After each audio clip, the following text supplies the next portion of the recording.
What's up, guys? It's SlyGumbi, and today I'm bringing you a short recap of yesterday's Warriors Den that the For Honor guys put together each Tuesday at 1 p.m. Eastern Time. If you are unfamiliar with this show, they have been doing this for 3 weeks now, live on Twitch. In the show, they go over community issues, upcoming weekly content, rebalancing, future plans, along with playing matches and doing giveaways. Sometimes they have worthwhile information, and other times it's really just them playing matches online. This week was the third show, and it was hosted by Emil, one of the community developers. He started the show off with Damien, one of the online game directors, in order to go over connectivity issues and future content. After all the news was covered, they invited Alex, one of the dev testers, to go online and duel True Talent, a big For Honor YouTuber and live streamer. I won't spoil the outcomes of those matches, and if you are interested, there'll be a link in the description below to the rebroadcast of the show.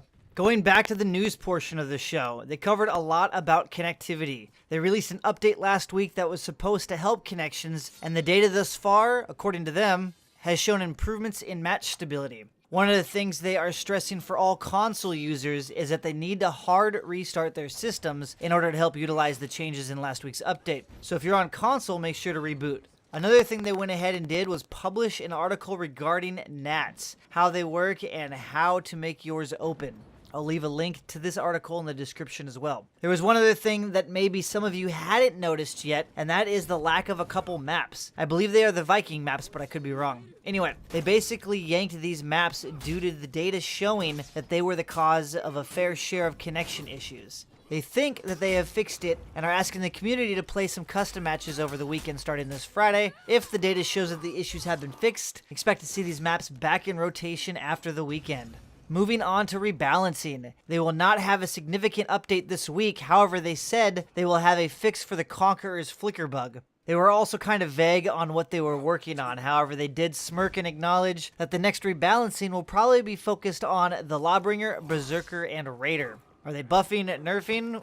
We don't know, so we will just have to wait and see. Maybe next week they will have more info on that.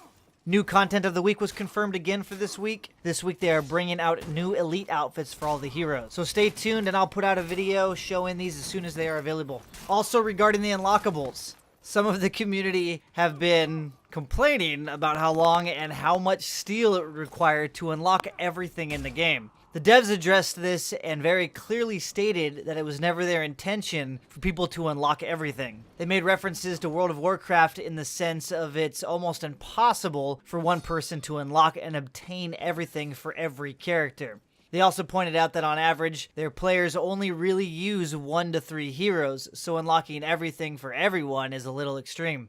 Some of us would still like to unlock everything, but honestly, I'm on the same page as the devs. I don't feel like the grind for steel is too difficult, especially if you look at the game as a game you'll be playing year-round. Ranked play was also confirmed again, but they still don't have a forecasted date yet. They want to get the connectivity issues fixed first, which in my eyes confirms yet again that they will not be bringing dedicated servers for ranked play.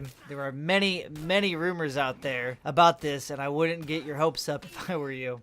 They mentioned that a new event will be starting this week, and it sounds like they might be making the reward actually worth it this time, but we'll have to wait and see.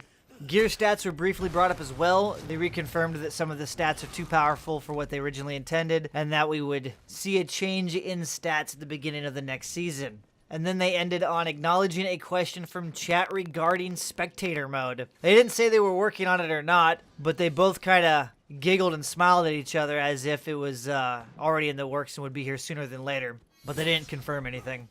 And that pretty much wrapped up the show, besides the time they spent playing with True Talent and other fans of the franchise live on stream. There were also plenty of jokes throughout the show regarding ninjas and centurions. And for those of you who don't already know, those are the unconfirmed / unofficially confirmed new heroes DLC characters that will be available at the start of next season. And on that note, I'm out. I'll see you on the next one. By the way, Vikings smell funny.